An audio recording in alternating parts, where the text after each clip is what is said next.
This is the 19th season of Bass Talk Live.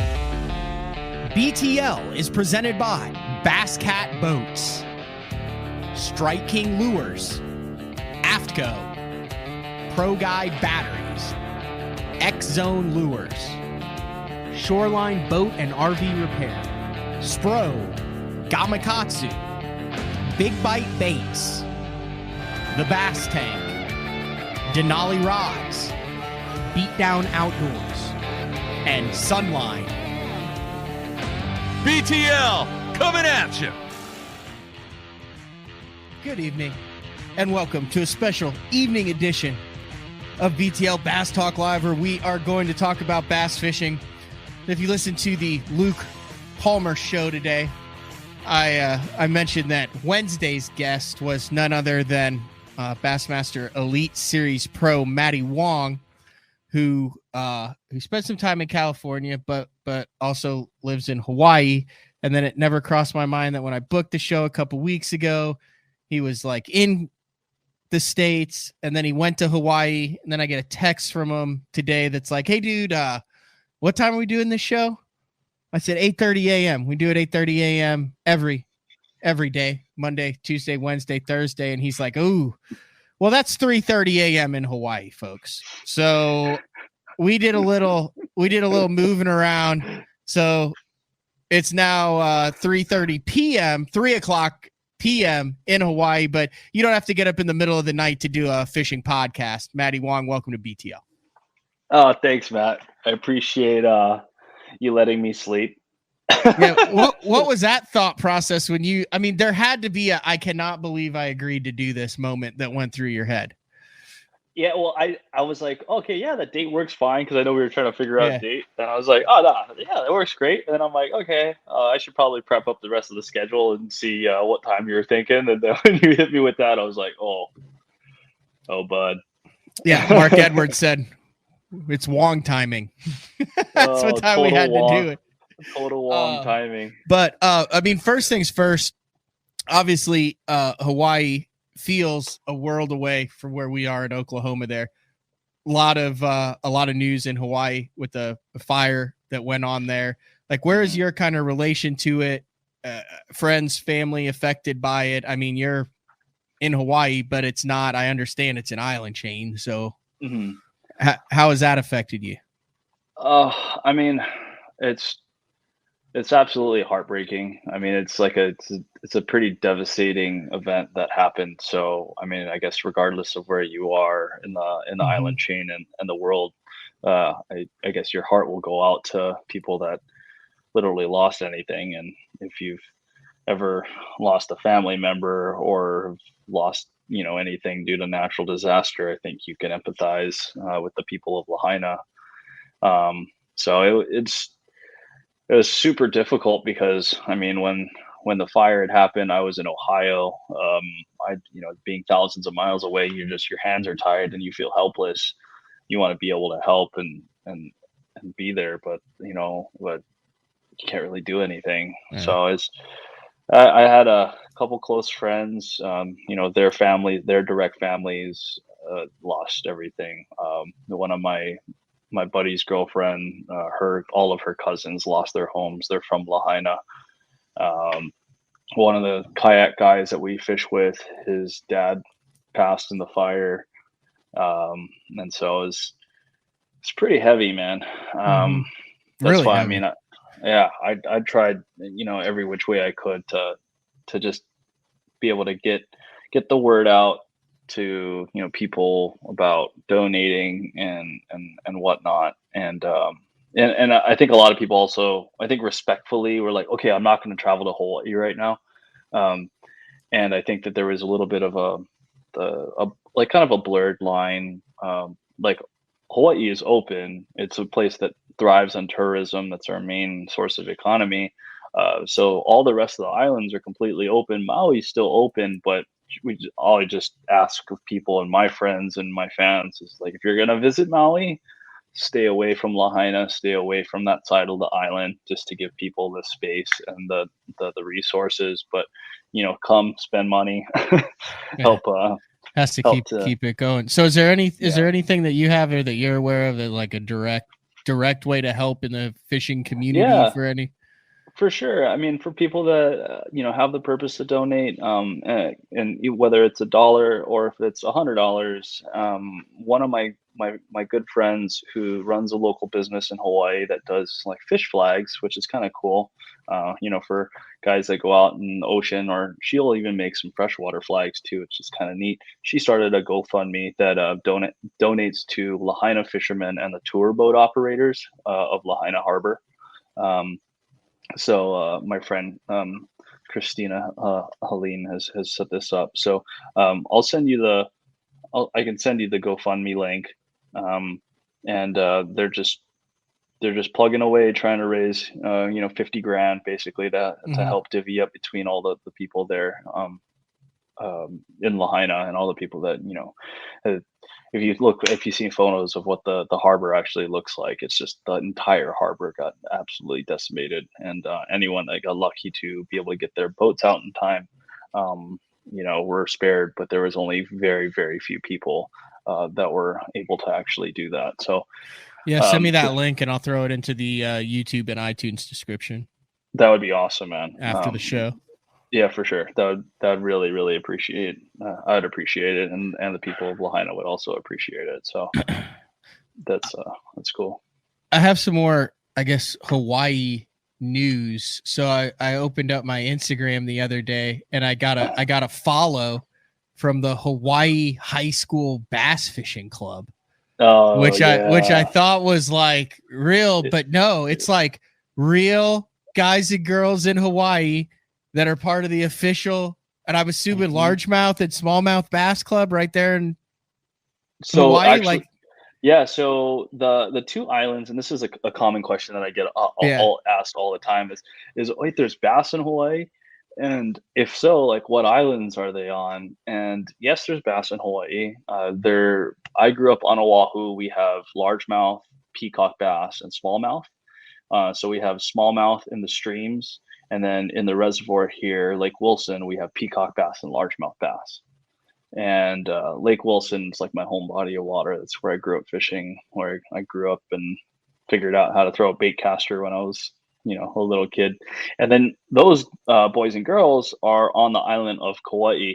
So they're they started their own club there, which is now bass recognized, and also they can they've been trying to compete, which is incredible. Cash and one of the other boys came over. I, f- I feel like they just missed the final day by a few ounces, but the fact that they were able to go to like La Crosse, Wisconsin, compete against 300 other teams, and I think they finished up in like the 50s or I'm looking at it 60s. right now. 39th out of 256 teams for nationals and 43rd out of 394 teams for Never been world. there.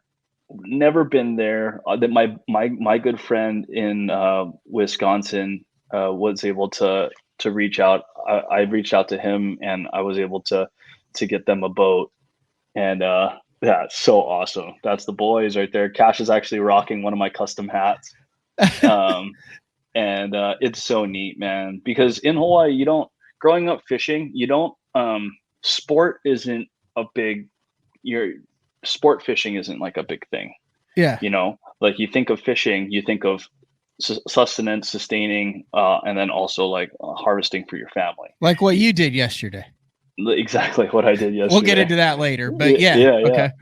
And so the fact that, now there's a bunch of reservoirs there. A lot of them are private, unfortunately, but there's a couple public ones, and there's a couple rivers that the bass are flourishing.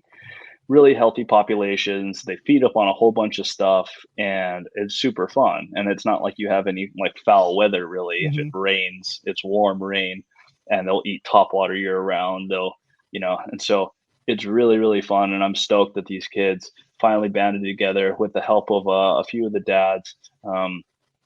Cash's dad, Matt, is actually a super solid guy, and he kind of really spearheaded it.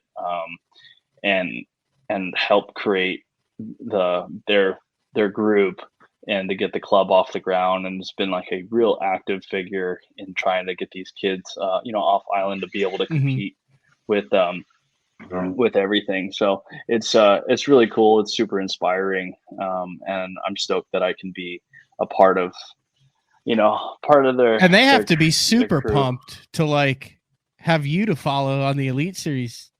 Through all the tournaments. I mean, that's got to be freaking wild for them too.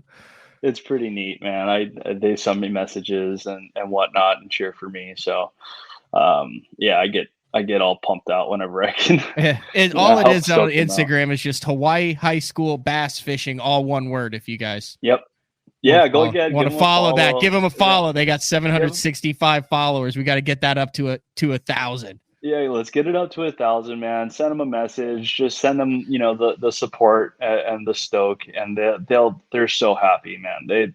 I was able to get one of my sponsors, Lateral Vision, to make some jerseys for them, and so they have a whole little crew where they got their jerseys, and I got Mega Bass to donate some stuff to them. So it was just really cool to get some of my sponsors involved and to get Ma, can you turn that light on for me, please? So that was an impressive snap. That was crisp. Yeah. I don't want to be like, hey, Ma, turn the lights on. Yeah. Get some meatloaf. Some meatloaf. Meatloaf. Love you, Mom. Thank you. It's also so nice. Before we get back into it, we're going through like a severe storm here. So if for some reason the electricity kicks out here, you're still live. Oh, okay. So I'll just talk to myself then, and I'll. I think literally as you said it, I think it just froze. So I guess I'm just going to keep talking. I think there's no way that Matt had timed it that perfectly I guess so. So I guess I don't know what I should talk about. Let's hope that it kicks back in soon. That's literally hilarious that he told me if the electricity goes out. Wow. Well, let's go do some show and tell. Let's see. Yesterday I was able to go out and go fishing with a couple of my friends, and we went out to this this spot that's known as the Banks, and did some fishing. Caught myself a no. That was a super good one. Eat right at the boat.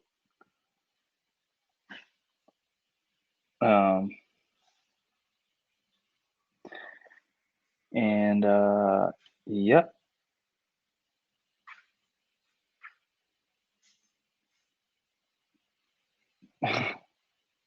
Oh my gosh. Mercer's still on. So, hey, I guess I'm still on live, so I'm just going to keep going.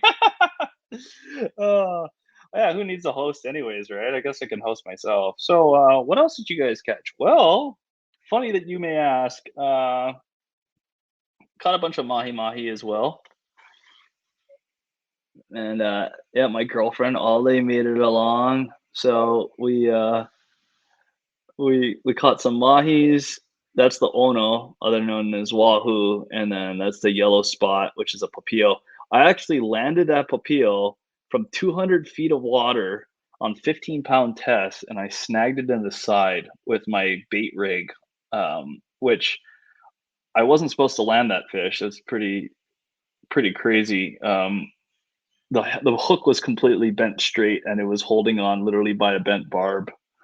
And that's a really, really tasty fish. So I was stoked that I was able to get that in and add that to the cooler for the day. But yeah, it was a long day. Started at 5 a.m., got back at 5:45, saw some dolphins, caught plenty of fish, lost a few fish. But Matt's texting me right now. He's like, I can't believe the power went on. And since we got our cell phones now, Dave Mercer is actually tuning in to this. So shout out to my buddy, the Mercer, and yeah, he asked a couple questions just to see how tough was it going into the last three events, and how did you deliver? How did you deliver when the stakes were at the highest? And that's an incredible question. I really had to honestly kind of just let go, um, and just really let go of the outcome, if that makes any sense. I think when you put too much pressure on yourself to perform, you can really get in your own head and get really spun out about, obviously I wanted to requalify, but if you put too much pressure on that, I feel like as individuals, sometimes we just end up choking, and you don't worry about like just really enjoying the moment. And for me, I wanted to really enjoy the last three events, because it was a chance that it was going to be my last three events as a professional bass angler on the Elite Series. So I just, oh, he's back, bro. I kept everyone for the past 12, oh wait, like 5-6 minutes. That was And phenomenal. we've just been doing story time. Mercer asked me a question, and I was just kind of rolling with that. Hey, I was literally in the mix. I could hear through my headsets. I could hear it rolling, and I'm kind of like out in the country. So, I mean, I'm plugged into the, the good internet, not like wireless. Yeah. But, and then everything just went dark. Oh man, it's So, funny that you you're the literally man. like prep. You're like, oh, heads up, the power might go out because we're having a thunderstorm. Click, and then you froze. Yeah. No, it was actually good timing there. But the key there is to let everyone know, hey, you're still live, because the first time that I didn't realize that, and it was like daily life for half an hour for my guests. It was just my goodness. It was good stuff. But no, anyway, follow the and thank you. You said Mercer was on here. Yeah, Mercer's. Thank you. Well, he knows how to run a show, so that's good. Thank you, Dave. I appreciate it. Yeah, definitely. But no, follow the Hawaii. Yep, go follow the boys. Go give them some support. And that it means a ton to have their, your support for them, because they don't. Again, oh, there we go. We lost Matt. I'm gonna just keep going. They don't have anything, honestly. A lot of the kids, they will fish off of stand-up paddle boards. They'll fish off of kayaks. They'll go and shore fish. When they do their high school meetups, they literally will find any type of flotation device to go out on the reservoir and to go and compete against each other. And they have like, they'll do fun raffles, and they'll do like mud races where they all like make a foot race to go and try to get to like this stash box where they get to keep like a bunch of soft plastics and whatnot. So yeah, supporting those kids means a ton, not only to them, but a lot to me. And yeah, so it's that means a lot. Go ahead and support those kids at Hawaii. I think it's Hawaii High School Bass Fishing. Whatever Matt had mentioned earlier, I'll just double check right now, just because for good measure, to give those kids some support, and the love. And also, if you reach out to them and you want to donate, like any type of lures or anything like that, it would much appreciated. And yeah, it's Hawaii High School Bass Fishing. Just simple as that. Hawaii High School Bass Fishing. So go ahead and reach out to those kids. And let's see. Let's turn on. I don't know if I can turn on the live comments, because they just turn on the live comments. Sick. Okay, I can see all the comments. So if you guys want to ask some questions, we're just going to kind of keep going with it. This is cool. I didn't even know I can do this. Okay, the Mercer, the questions are on, guys. Thanks to Dave Mercer. So feel free, if you guys got any questions, throw them up there, and we'll try to keep this show going. Oh, guess who's back?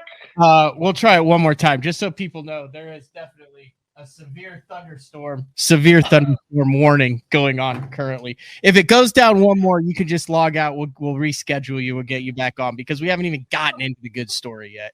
No, we haven't. But I mean, what I'll do is I'll just run the rest of like the 45-minute if it goes out, just to kind of like just do it as a precursor because I'm having fun with it. I'm excited because I get to go back and watch BTL now to see what happened. Oh, truly? Yeah.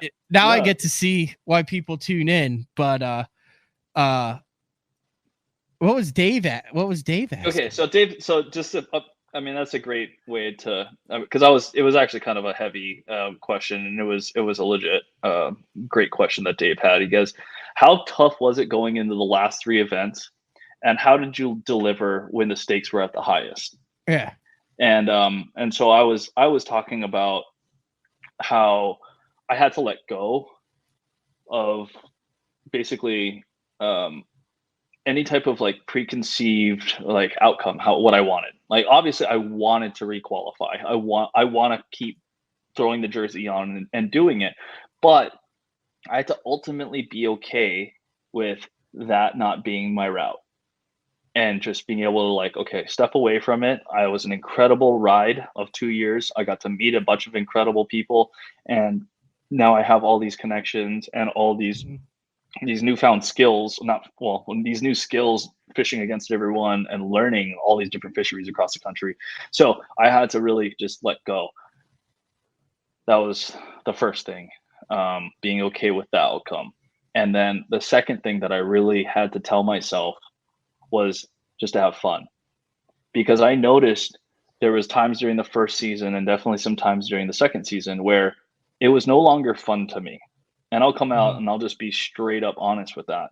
It turned something that I was enjoying to do every waking hour that I had, just to go out and be on the water, to be on the lake, bass fishing, whatever it was. But it got to the point where you put in so much work behind the scenes, behind the cameras, behind everything as an elite angler. And Matt, you know as well, doing the opens, there's so much work that goes in behind it. And when you are traveling to these places and pre-fishing and putting in weeks of pre-fishing time and practice and all this stuff, it turns into a job. Yeah. And Mark Daniels Jr. told me, do it as long as you love it. But as soon as you stop loving it, that's when you'll know. And so there was like a time where I was like, man, honestly, like this isn't, I don't know if this is it, because I was getting so discouraged putting in the times, putting in the hours on the water, bleeding hands, sunburn, malnutrition, dehydration, like all the things across the board. And it was coming to the point where I was like, you know what, like, I don't know, like maybe, you start asking all these, or these questions of doubt come in your mind. Like, are you good enough? Like, is it, was it a fluke? All these kind of things. But then, you know what, I'm just going to go out, have fun. Were you like really that at the end of 2022? I saw you at Hartwell one day at the Open. It was the end of the year. I mean, dude, you looked just beaten. Like you were exhausted. I was like, hey man, I remember I saw you, you're walking back, like you had like the shoulders down. Oh, it was, it was hot. And I was like, what's up, dude? And I was like, man, that dude has been on the water a lot. And he is tired of being on the water every single day. Like I could tell it had to have been, that would have been like October last year. Yeah, that was October. That was the last Open on Hartwell of the Southerns. I was fishing the Southern Opens along with the Elite Series. Yeah. Which I now regret doing. So you were feeling that kind of weight then, where you were like, is this 100% as joyful as I intended it to be? 100%, because I was, a lot of times you'll spend money pre-fishing when I should have been pre-fishing at the spots, at the elite stops, not spending the time to go fish the Open.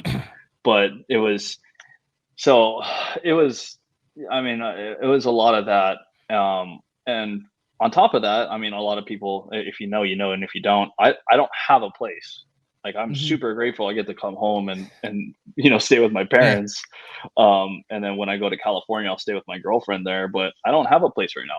I sacrificed my apartment that I had, literally packed up everything into my truck and boat. And as soon, like when I found out that I won the nationals, I was like, okay, this is a decision Yeah. I have to make. If I want to go and chase this dream and make it a reality, I got to go all in. I can't just like put one toe in and just check the water. I had to fully sand and dive in. So there's definitely those times last year where I was like, okay, well, if I don't requalify, that's So who also all like, did you crash with, like throughout the year? Like where would you crash throughout the whole year? I'm so grateful that I have so many cool friends. It's like fans and I people reach out to me like, hey man, I got a spare room here, or I got a house here. Like you're welcome to it. Like no one's staying in there or whatever. And I had like someone reached out to me, my buddy Chris in Hartwell. He let me borrow his camper. I slept in his camper for that. Oh, oh, we're back. Okay, Yep, and you're back. so that was that. My buddy Wow. Josh, where I stay in his house when I go to Alabama. My good friend Alex Bazarski in Texas, I'll go and stay with him and his family because technically I'm a Texas resident.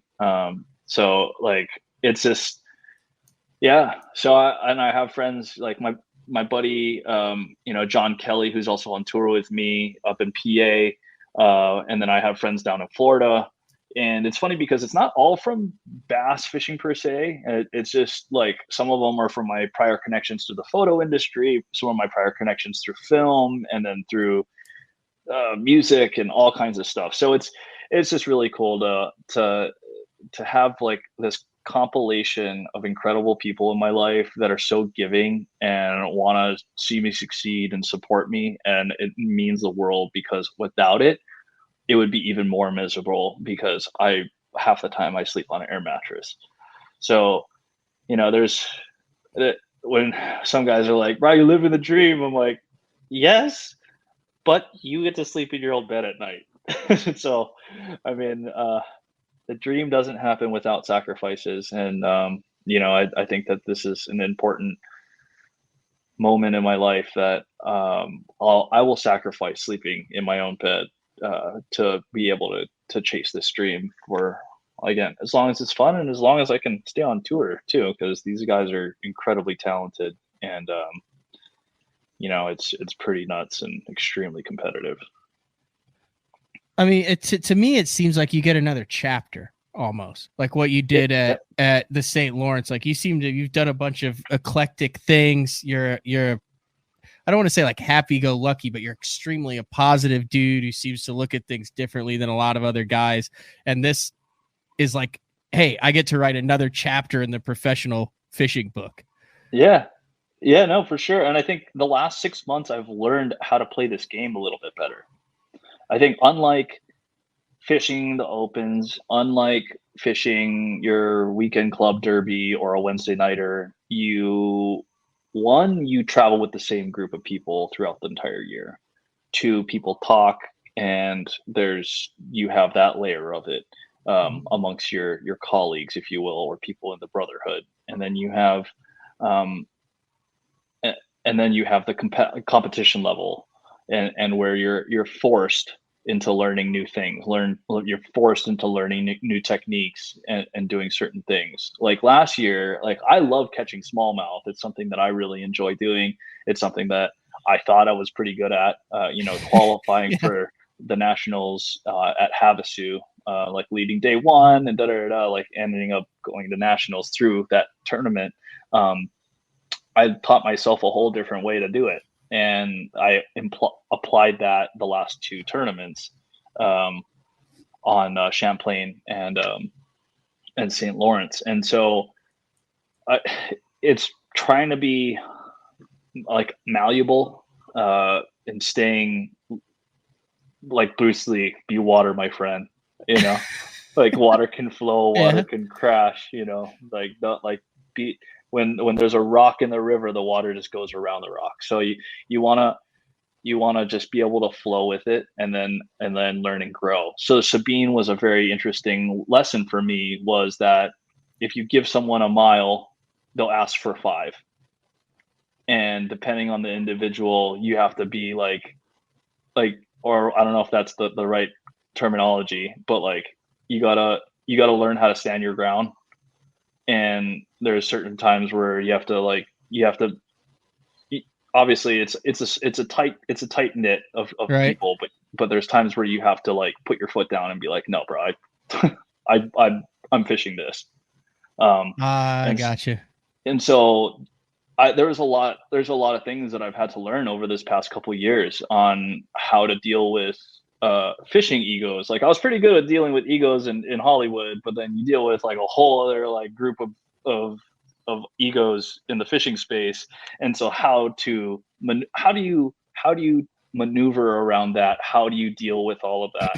Because then especially you have guys that have been on tour for like 20 something years, and then they have this entitlement that they own the water. It's like, bro, I don't care. Like now, I don't care. Like Mm-hmm.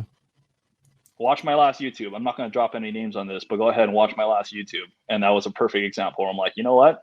I don't care. I don't care. I found these fish fair and square, bro. I'm going to fish these too. I'll laugh at it.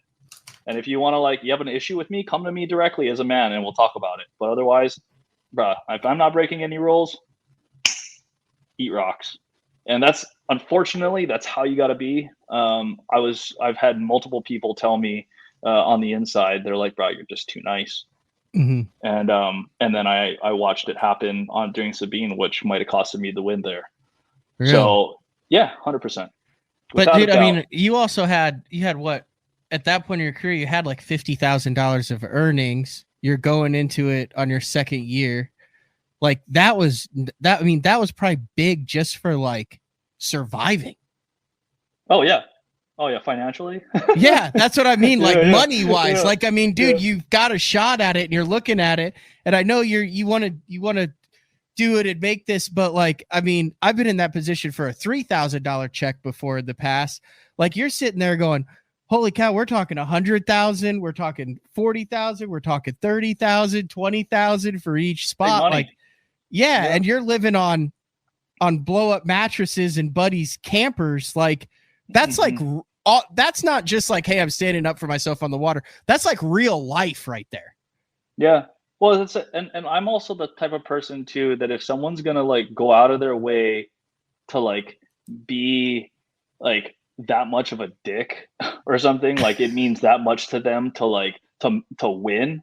It's like, bro, go ahead. You know what? Go knock yourself out, because this isn't like my end all in life. Like winning a blue trophy isn't like, oh, great, now I can go kick back and like, you know, it's like I have bigger goals in my life that I want to conquer and I want to achieve. And obviously winning a blue trophy would be something very sweet and oh so delicious. And I would love to do that. But if it's not in the cards, it's not in the cards. I'm not going to go ahead and burn guys just to go and get there.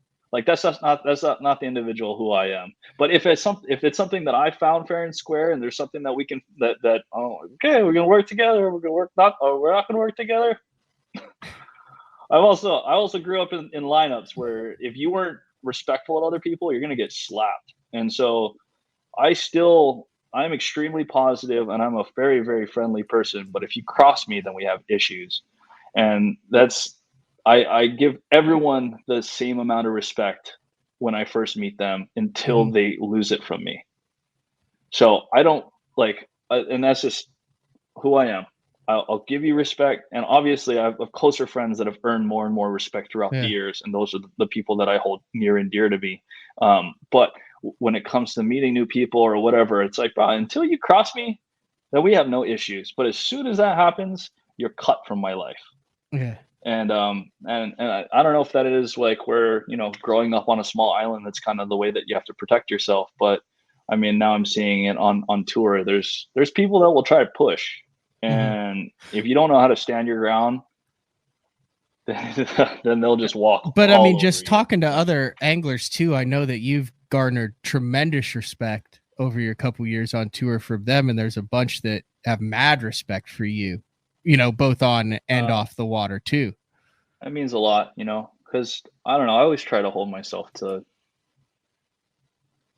just do unto others as you like to be treated. Yeah. You know, like some of the golden rules, you know. And it's so weird because on the water, there's such a, I don't want to say gray area. I hate that term that we use now. Like it's been tossed around to justify things, I feel like. But there is when it comes to that, like there's you can have a guy who thinks he's right and another guy who thinks he's right. And then you're like, well, how do you determine, like, okay, you could have like hockey. A lot of the times the guys who are the most agitators on the ice are like the nicest, most genuine guys off the ice. So are you looking at on the water? Like, is that a playing field, or do you carry the exact same demeanor and morals onto the water that you carry off the water into the, you see what I'm saying? There's like a weird blurred line there. Like in normal sports, it's like they get on the field and it's like, oh, it's okay that he's a dick on the field, for lack of a better term, but he's a great guy off the field. That's just who he is.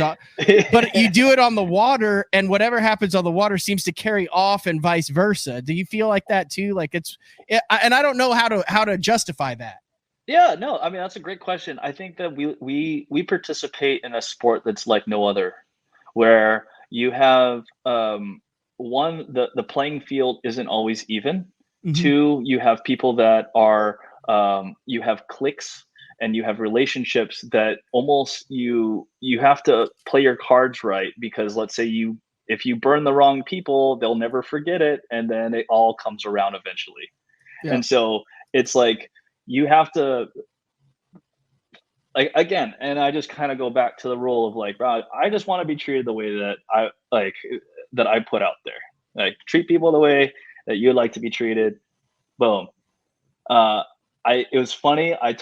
So Brandon Polinick and I have gotten closer the past few years, and I had said something where he's like, "Hey, did you catch those fish up?" Because we were sharing water.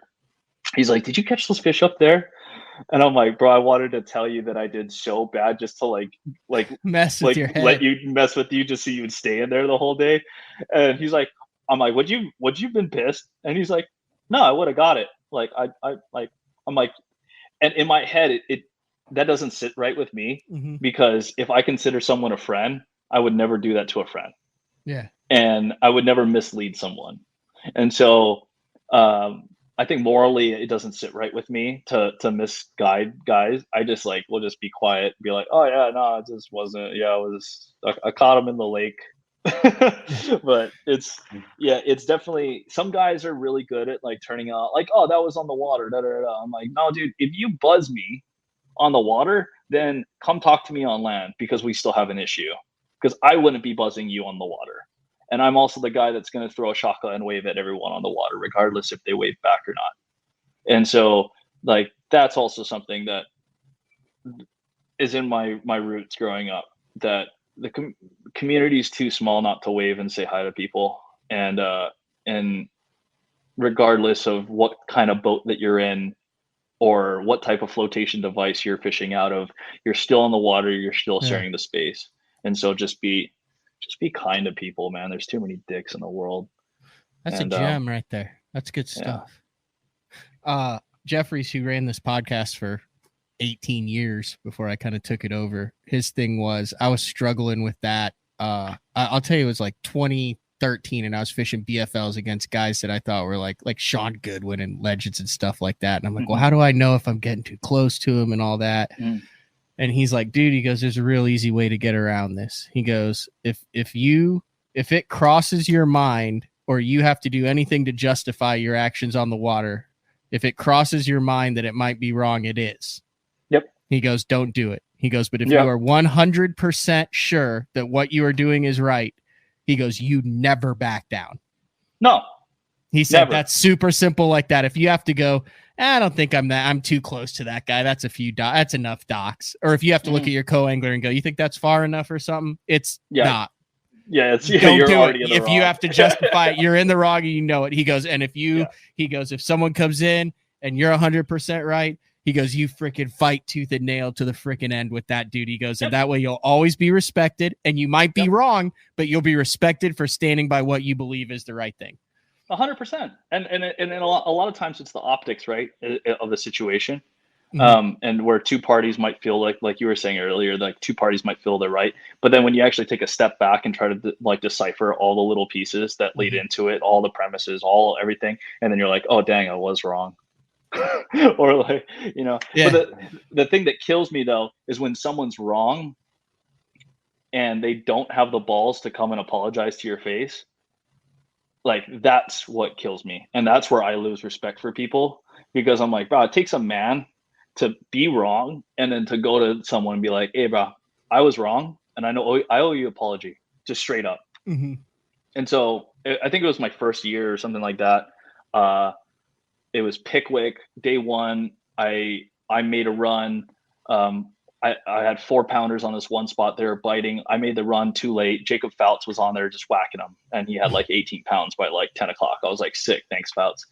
I made the run like another 30 minutes away, and a lightning storm rolled in over my head, and my rod was buzzing. My co was freaking out, or my marshal was freaking out. I was freaking out. I was like, you know what? It's not worth any amount of money for us to get shocked right now. We're out of here. Pull the trolling motor. I went back to the spot that I had those 4-pounders on. It was me and Cobb rolled in at the same time. And I was so pent up about, one, losing the spot initially to Fouts, two, making that half an hour run, burning an entire hour of my daylight of the tournament day, and then just to turn around and then to be setting down right at the same time as Cobb. And I didn't say anything. I ran up to the front of the trolling, ran up to the deck, pulled the trolling motor, and he's like, "Oh, that's sick." Pulled it, put his jacket back on and took off. And I was like, "No, Brandon!" I kept yelling for him, and he took off. Like, I felt like such an idiot in that moment. And even though that there was nothing wrong, there was nothing wrong. We pulled up at the same time. I pulled my trolling motor first.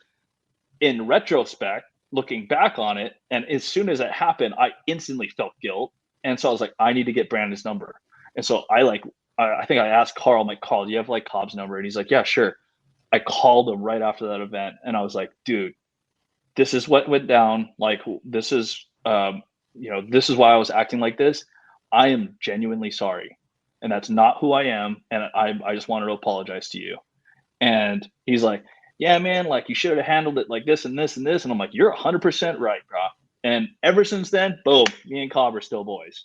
Yeah. And so and it's, I don't know if it's an ego thing, or I think actually it is an ego thing, why men don't apologize to someone.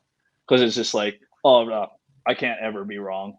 It's like, no, dude, you can be wrong and you can fix your own mistake. And guess what? You get more respect from me if you can apologize, because it takes a bigger man to be able to actually apologize. But that's just how I feel personally. This is a good conversation. I was not at all expecting tonight to go. I wasn't expecting to get hit by lightning twice. And B, but man, this is I'm really enjoying this stuff, Matty. Yeah, well, I'm glad. I'm enjoying. That's true. I was enjoying our combo.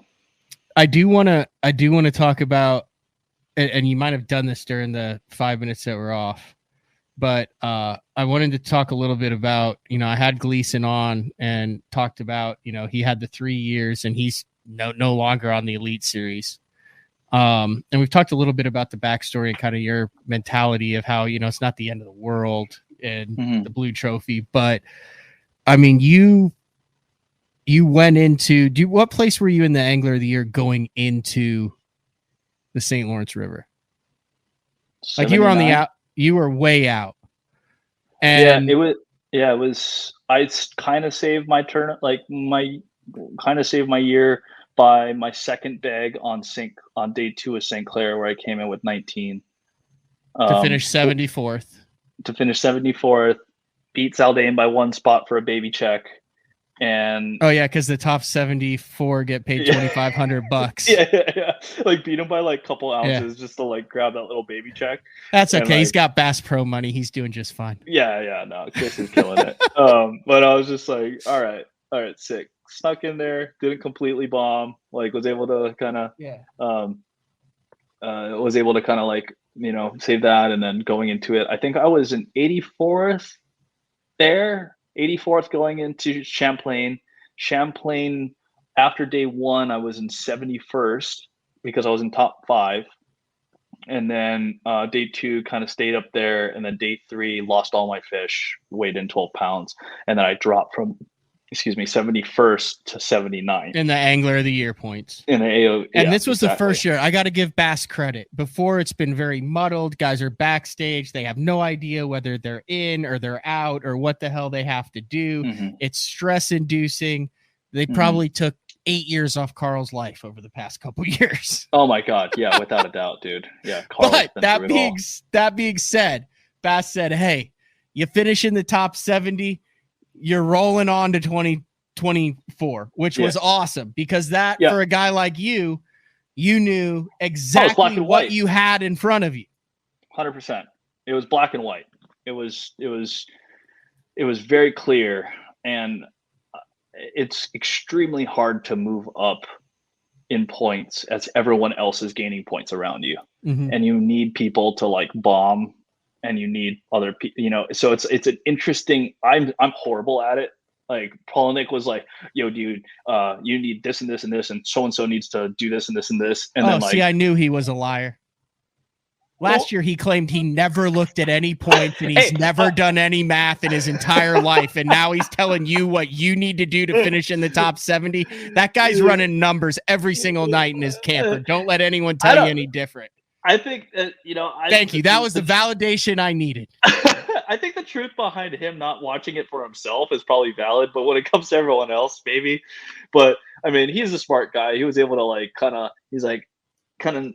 understand how the points work, and I slowly am starting to get it. Pebbles, John Kelly was able to like really break it down really well because he understand. I mean, he went to school for finance, so he gets numbers really well. Jonathan Kelly? John Kelly, aka Pebbles, is his nickname's Pebbles. Yeah, Pebbles. Yeah. Why? He loves fruity Pebbles. There you go. Yeah, and so like the morning, I think it was me, Squid. Stetson Blaylock. His name's Squid. Why? So like, because he's the squid, he finds his way to squid himself into the check range every tournament. He got Squid and Pebbles. Yeah. So if you see any of those guys, just call them Squid or Pebs. Yeah. Oh my gosh. But yeah, everyone's got nicknames. So anyway, long story short, Polinick was saying, hey, if you do this, this, this, and this, and then divide by 3, you're in. Yeah, basically. And then I also had, who did I have call me? Bowman. Steve Bowman called me. He's like, this was interesting because he had told me this like right as I'm about to head out for day 3. He goes, you're sitting good, but if you don't move up 5 spots, you're not going to fish next year. Oh, right before the launch on day 3? Literally the night before the launch, he called me on. Oh, that's savage. On Friday evening, and he's like, hey, I'm calling because I'm bummed that you can't do live with me, but that's fine.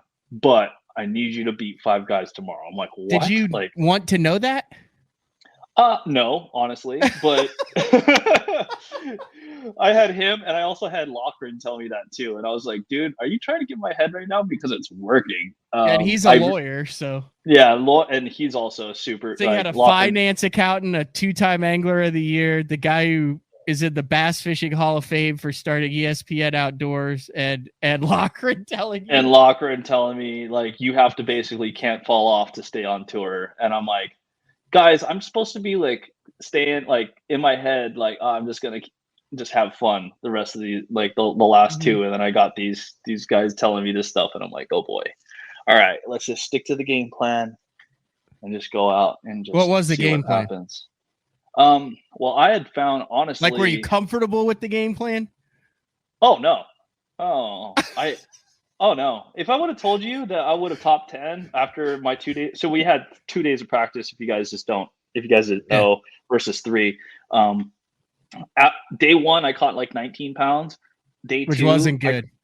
I caught 2 fish because I stayed in the river. I ran out to the lake day 1. Figured the direction of the gnarly wind that we were going to have on day 1, and I was like, okay, you can't bomb any of the days. And so the best shot in my head of like getting within check range was going to be to make a run, and found some spots, saw 2 other boats, and a lot of them were just kind of running by. And And so then when day one, I found a rock pile that had like 3.5s on it. I caught 1.4 on it.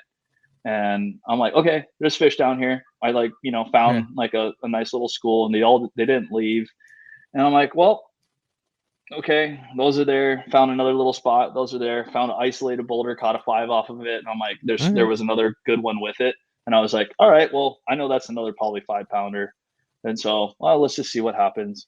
And I was fishing in like a protected area, and I still had 4-foot rollers. And so managed to get a couple fish in the boat, rolled over to my rock, boom, first 5-pounder. I'm like, huh. Rolled over to my 3.5 pound like rock pile, if you will, and fire out, saw a good one, fire over to it, freaking 6.25. And I was like, oh my gosh, like, and Just a grouper. it was, yeah, straight up just like megalodon. And then 20 minutes later, caught another high 5, like one that was just short of 6. And I was like, So I think you had 3 for like almost 17. yeah, Wow. dude, that place is insane, man. Yeah, but that's still, I mean, dude, you're fighting. I mean, Yeah, at that point, were you my like, oh PB my was only God? my PB smallmouth until day one of St. Lawrence was only 5.5 pounds. So your first 3 fish on the first morning were your PBs. In theory.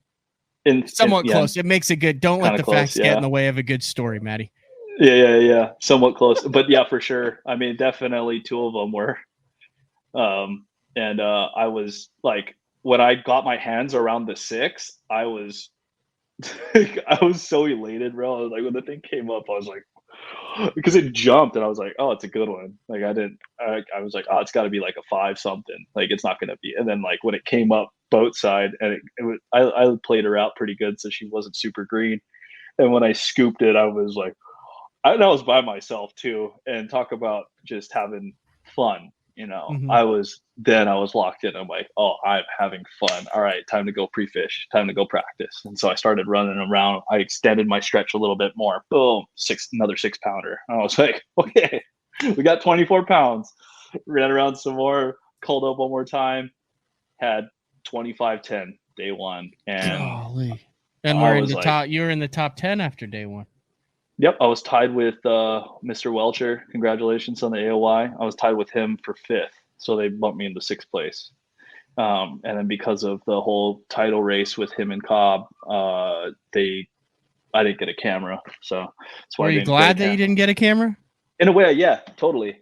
Yeah. Because I'm an entertainer at heart. Yeah. I mean, for those of you guys you're gonna talk. Me for a while, I'm gonna talk. I want to entertain people. I want to educate people. I don't want to be just you guys just talking in the back or looking at the back of my head all day. So I always try to talk and entertain. So it was kind of a relief. It was neat because I had a 16-year-old Marshall with me, and his parents came out to the dock when they're seeing us off, and it was really cool to kind of like to look back at like this, like a somewhat of a younger me that was just hungry, just fishing as much as he could, just time on the water, and just to see him, and he was just so stoked. And like, I'm like, all right, well, we're gonna go out and just give it another shot, and hopefully some of the fish are still around. And was able to expand on the area after day one, and found a couple other isolated areas within the bigger area, and managed to scrape together 20 pounds. And at that time, I had thought, okay, like I think she's pretty shot. And so I was starting to sweat a little bit. I'm like, okay, well, those bigger fish are gone. The isolated rock, like that isolated rock, singular rock, wasn't reloading.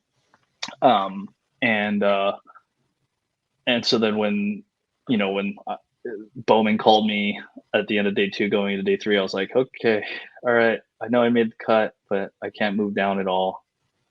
And that it was on blast off. I had the same feeling that I had during the nationals on the Ouachita River, where I was so emotional. Um, I started to cry, and it was like I was just like my whole body was just overwhelmed with just emotion. I mean, especially like leaving the dock, and you have Mercer, like yelling, announcing your name and everything, and then you have all the people that are telling you good luck and everything like that. It was a overwhelming emotional moment where I'm like, wow, this might be the last day that I head out as an elite angler. And yeah, so I just kind of like took a couple of deep breaths as I got on pad and said a prayer as I started like taking off. And I was like, you know what, I'm gonna just leave it up there. Hey, if this is meant to be and this is what you want me to be doing, then everything will work out. And if not, then I just, it is what it is. And I'll be looking forward to the next adventure. And I just like right there, boom, took a breath. All this weight just came off my shoulders. Literally, like I took like this flap jacket of like 50-pound weights, and I just was able to throw it off my shoulders. I'm like, well, whatever happens today, happens today. Let's go have fun, Grom. Give him knuckles. We went down first spot, a 4-pounder, 3. I was like, okay, go back to the next spot, go over there. Stopped a little short, fished another spot, caught a 3.5, and I'm like, okay, I'm getting close. Got 20 pounds, got up to 20, and I was, God, boom, caught a good 5-pounder. I'm like, okay, for 21, 22, caught another 4.5, called up another one of the 3s, and then oh no, Matt took off. And then it was kind of interesting. Like I said, I got similar feelings that I did during the Ouachita River, which if you guys haven't like seen this video, please go back on my YouTube and take a look at that, because you'll see my old boat. Had one working gas tank and minimal graphs, and then 2, you'll see I made a couple stops, and I didn't stop at any of those spots in practice. And I just had a gut feeling, and I listened to that intuition. Something was telling me, and I was running back to go and check out this one spot that I had found in practice. I was going over this one shoal, and something just said, you know what, just take a look. Pulled the trolling motor, started looking around, and within 2 minutes, I saw 2 really good marks, fire over. I was able to cull up my last 3.9 and weighed in. I think it was 23.14 or something like that. So yeah, that was day 3, and enough to actually bump me up. I thought it was going to be really, really close on how much I was going to move up, because I know everyone was sacking them, especially, just a ridiculous amount of people were catching 20-pound plus bags. And then, yeah, just, they're like, well, stick around, you might make top 10. And I'm like, wait, what? No, I don't really open Bass Track right away. And yeah, I can see the chat. And I was like so surprised when they said, oh yeah, stick around because you might be in top 10 right now. Bass Track has you in 9th. And don't worry, Matt, I kept it going for the viewers. Yeah, I appreciate that. Yeah, I got you, bud. And still had another good 5 minutes in the story. So yeah. Yeah. And so, yeah, weighed that. Managed to move up. They're like, okay, yeah, you finished in 9th. Actually, let's get a top 10 going. And I was able to stand in line. And one of the most incredible feelings as an elite angler is, one, making a top 10. My first one was super special on the Sabine, but to getting the feeling of having Dave Mercer yell in your face the things that you've accomplished is one of the most visceral experiences of a competitive angler, and a moment, and every time it happens, I'll be able to exactly replay that memory in my head, because it is such an emotional time for you, because of the amount of work, the amount of blood, sweat, and tears that's gone into that just to make a top 10 is so overwhelming. And to have such a talented person that does it all the top of his head and remembers everyone's stats is like beyond me. So yeah, shout out to Dave if you're still He does watching. it for all 104 guys too, and FLW stats and everything. Dude, it's phenomenal. So I don't know if you went wild. over this. I think I've got this. I'm gonna have to do this over the top of my head because these screens crashed. So you re-qualified. You ended up finishing in like what, 67th, 66th, 67th. 67th, Yeah. which sounds like you're in, but it's really 4 points in because it was really tight there at the end.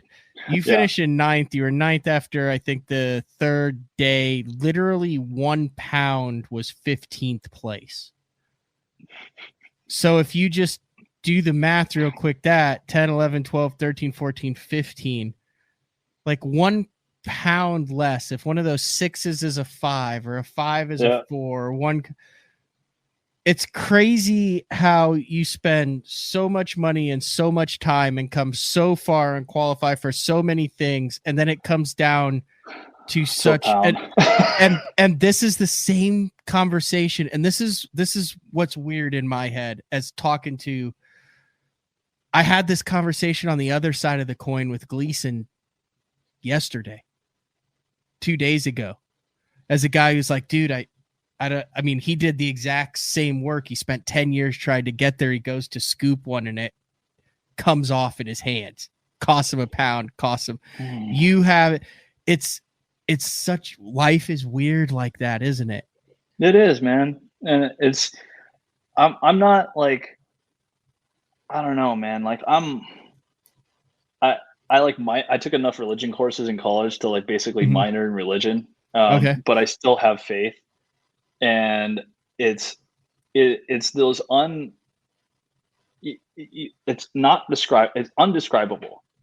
The feelings of whether it's someone that's looking out for you and you have like if guardian angels, if you want to call them, or it's the overall plan, or like where you need to be at what stage you are in life. If anything, just for me personally, it just gives me peace of mind when things aren't going your way. And I always try to find the silver lining, because it's so easy just to get eaten up by like the negative impacts that are right in front of you. And that's the first thing everyone sees. It's like, this is negatively impacting me like this way, and this is all I can see, and you get blinded by it. And I instantly, when something bad goes wrong, try to find the like, okay, why is this happening? How can I get out of it? If I can't, what are my workarounds? And then is this something that, is this something that needs to happen right now? Is this a lesson that needs to be learned? And then I try to let it go, because I like to feel sorry for myself for if it's a tournament and I did bad, I give myself 1 day. I like to feel sorry for myself. If I lose a fish, 10 seconds. Oh, 10 seconds. I'm not able to do that. How are you able to do that? Oh, I have a fit for 10 seconds. So you go like full Ike in my head, and okay. Sabine, I lost a legit 4-pounder on the last day. Oh, yeah. It's like 9 or 10 anywhere else. Dude, like knife to my heart. I fell down on my back on the deck of my boat, and I just took a few deep breaths, and I'm on live camera. Right? Yeah. I think I remember seeing this. You got it like coming a little bit, didn't you? Yeah. I got it all the way like almost to the boat and made a surge at the boat and broke me off. And then I'm like, a couple deep breaths. All right, done. Shake it off. All right, at least they're biting, and at least they're eating a spinner bait. I got another spinner bait. Let's tie this sucker on and go. And sure enough, like just within those next couple of minutes, was able to catch up a couple more and was able to bump up a little bit. But it's hard as anglers to let go of a lost fish, and especially if it's a big one, because then you have the what if game that goes on in your head. Like, what if I had landed that one? Then if I had landed that one, I would be in this way. And then you come up with excuses, right? And that's when excuses start flying. It's like, well, yeah, I lost I'm guilty of it too. I mean, I lost a bunch of fish during Champlain. I would have been in the top 10. I would have easily finished in the top 10 at Champlain if I didn't lose those fish that I lost on day 3. But again, an excuse. It wasn't meant to be. I lost them. And was there things that I learned from that? Yeah. Is there things I would have done differently? I felt good about my decision making, and I Mm-hmm. feel like I was able to change because the fish that I had found in the group of all the anglers weren't there, got pressured out. And later on, I found out they went shallow. I was able to regroup on an area that I had caught only a couple fish in, and then turn it into. I look up and, you know, way down the way there was Brian Schmidt, and I was like, oh, or Smith, Brian Smith, and I was like, oh, he's also here too. But this was like this long stretch that I was like, I had found fish and practice in, and I didn't even check in on it until I was 12 o'clock and I had one fish on day 3. So I had to scrape together some stuff and manage to make it happen. But yeah, it's wild on how, you know, my heart goes out to Gleason and the rest of the boys that didn't requalify. Yeah. But then there's just as many guys who did, like you, who have that story. That's, I said, it's weird how life works like that. And now you're gonna have to, you're on a year by year basis now. Yep. Like yep. You've got to be top 70 for the next until Mm-hmm. you get that 5 years in and can start dropping your worst year. Mm-hmm. So yeah, I'm gonna give it another shot next year. see how the chips play, you know, and see what happens. And that's all I could do. I'm gonna definitely like do my due diligence and my practice. Gonna go and try and pre-fish as much as I can. I like this year. I didn't make it back home to Hawaii until now, which is the end of the season. So make the sacrifices of not being able to see, you know, a lot of my friends and my family. And just to try and to keep going and learn, because I mean there's so much more to learn about this thing. I think you've done a lot of podcasts before. You've talked with Mercer about it, but I mean you weren't like a hardened, seasoned open pros with for sure tons of FLW and Toyota and Bassmaster Open experience before you kind of got thrown into the fire in this thing. I mean, you're obviously a talented angler. You win that national championship, and then all of a sudden, everything's before you. And you're doing a lot of learning as you go, like at the top level against the top 103 guys out there. Like, I mean, it's trial by fire. Literally, I mean, it's insane. 100%. So, you know, it's again, trying to know that I have the skill. I know I've been a waterman my whole life, and I know I've put in time. Have I been competing at the highest level against, you know, guys in the open like yourself and whatnot for years? No, not at all. But do I have the heart and do I have the mindset to get it done? I think so. Yeah. And so learning from guys like yourself, learning from other anglers, even just weekend warriors, you know, in certain areas that are like, oh yeah, well, you know, down here in the South, we love a shaky head on brush piles. Dude, I didn't throw a shaky head on brush piles until literally my last year or to my first year on tour. And so like, there's just certain things that, you know, I had to learn, and I had to learn fast. And I feel like if you don't have an open mind to certain like new techniques and learning, it can really it can close off opportunities for you. So I just try to keep my head open, keep my heart open, and just try to just learn and just be a sponge, you know. And for you guys that don't know, I didn't fish my first tournament until 2018. Yeah. So it's the only professional sport in the world where this could happen. Like, you don't see a guy who picks up but that's why I freaking love it. Oh man. Yeah. That's why I love it. It really is. Yeah. And you're not going to have a guy who picks up a tennis racket at 18 and then beats Nadal in 22. Yeah. It's just not going to happen. No, probably not. Highly unlikely. I'm showing this stuff here. I want to definitely show it. So this is your clothing sponsor, Lateral Vision, right? Are they a Hawaii-based company or? They're not. They're based out of Southern California. The crew, Nick and Derek over there, and the rest of the guys that help run it are an incredible small team that have been an enormous support for me on so many different levels. If it wasn't for Lateral Vision, there's no way I could have competed on the first year. I wouldn't have been able to afford it, and also the second year. So they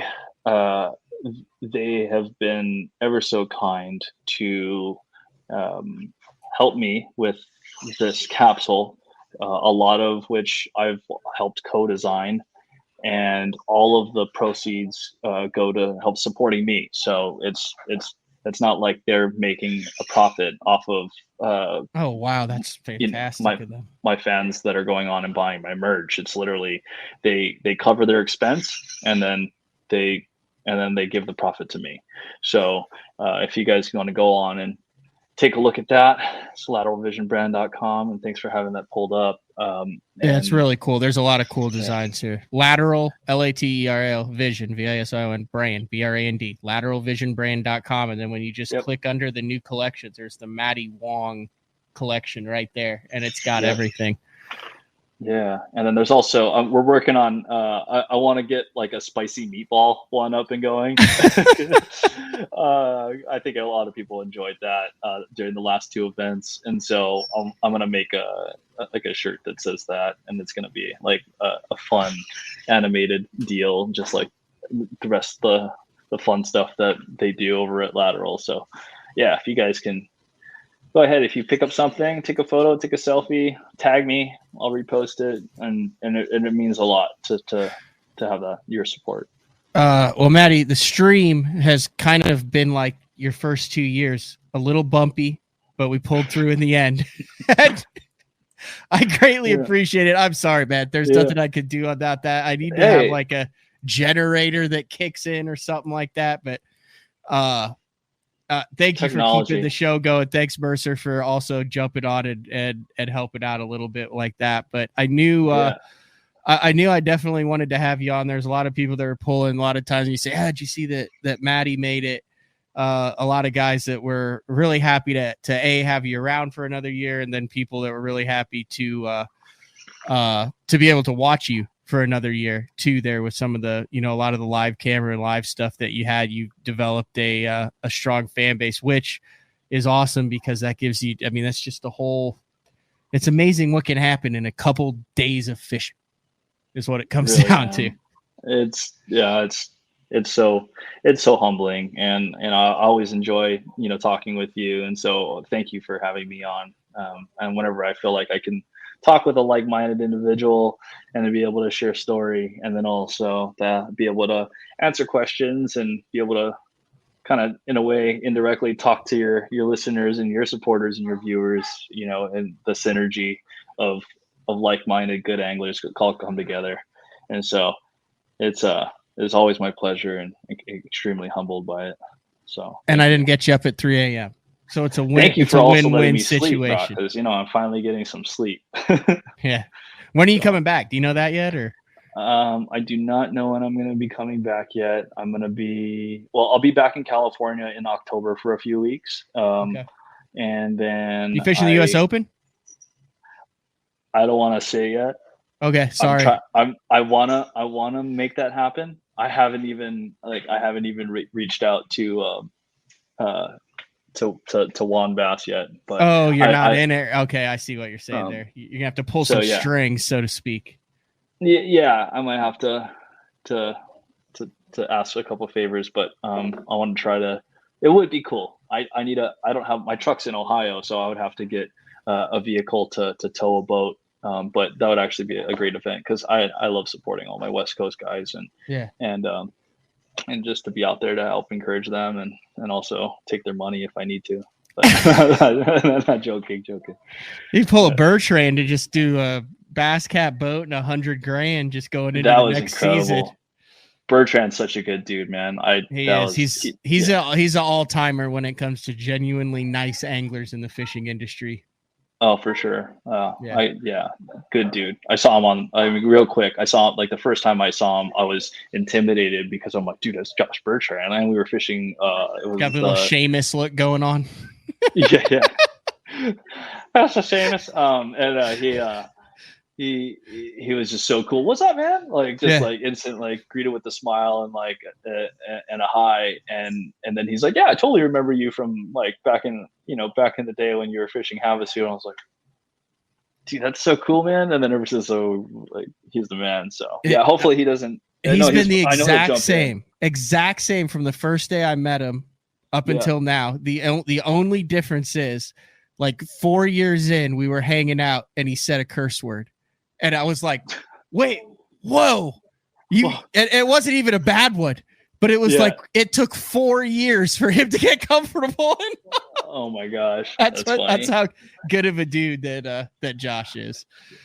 Yeah, no, for sure. There's a bunch of good. I mean, you talk about it earlier, dude. There's a bunch of good dudes in this industry on both sides of the fence. There really are. And the fact that you get to spend the majority of your time around people who are also living out their dreams and are doing what they've wanted to do. And, some of them have put it all on the line. There's some like you who hadn't fished a tournament till 18. There's some who knew this is what they're going to do from 8. There's some that like you buddies with Brandon, who's nicknamed the Prodigy, who was winning when he was in his early 20s. You got guys who have been living their dream for 30 years. You got superstars. You got quiet guys.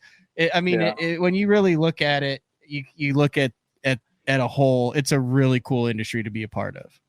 No, really, man. I mean, it's the only coming from the photo industry and the music world, it's small, kind of similar to those two worlds, but it's even a tighter knit community where you don't have like you're gonna have your egos, you're gonna have like certain people that will rub you the wrong way, but as an overall, I'd like to think that the fishing industry is definitely a family, and everyone definitely looks out for each other.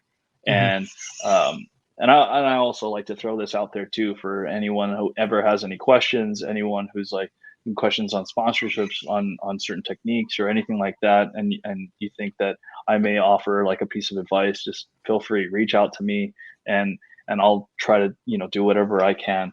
And it's just so neat to be in this space where, like you just said, the industry is so small and that everyone knows everyone, and it shrinks the world down because we live in this massive planet, but like in a space like fishing, it brings all this fellowship even closer together. And I think it's so cool that we have friends in Zimbabwe that catch 15-pound largemouth that most people don't know about, and then like friends in South Korea that are catching bass, and Japan, and all over the place. So I think that's I don't know, it's cool. This is really rad. It ended on a trivia question. You're obviously from Hawaii. Do you know who the only Elite Series angler from Alaska is? Whoa, from Alaska? Yeah. Won an Elite Series tournament. No way. I'd be lying if I said so. I'm not even going to try. Chad Griffin. Chad Griffin. Yeah, it's from Alaska. No way. Yep. Hawaii to Alaska, Australia, Japan. Dude, that's all nuts. Over. Canada. I mean, dude, I know that Hawaii and Alaska are in the United States. People don't say that. I was just saying non-traditional, far away, outside of the 48. So, yeah, no, that's wild, man. I mean, it just goes to show. It just if you have the heart and you have the determination, don't ever give up your dreams, because you never know that it might happen. And just like I said, I gave the same speech at the Nationals. And when the opportunity presents itself, get ready to grab the horns and ride it as long as you can, because you might not ever get that opportunity again. So that's a great one to end it on, Matty. Before we lose the stream for a fourth time, like I said, you have been a true trooper. Greatly appreciated. Thank you for all of the listeners for jumping on for a little bit of an impromptu BTL, though. No BTL tomorrow. On Wednesday, you can listen to the Matty Wong replay. I'll have to go and doctor that up a little bit. And then on Thursday, we return with an all-live show with the man Frank Scalish, day 4 with Frank Scalish, and then I am off to the juggernaut that is Watts Bar in Tennessee. Ooh, have fun with that. Thanks. That sounded very optimistic from the most optimistic person on tour. I don't know. It sounded maybe a little... little foreshadowing, but all right, this has been another edition of BTL. We will see everybody Thursday. Later. See you guys.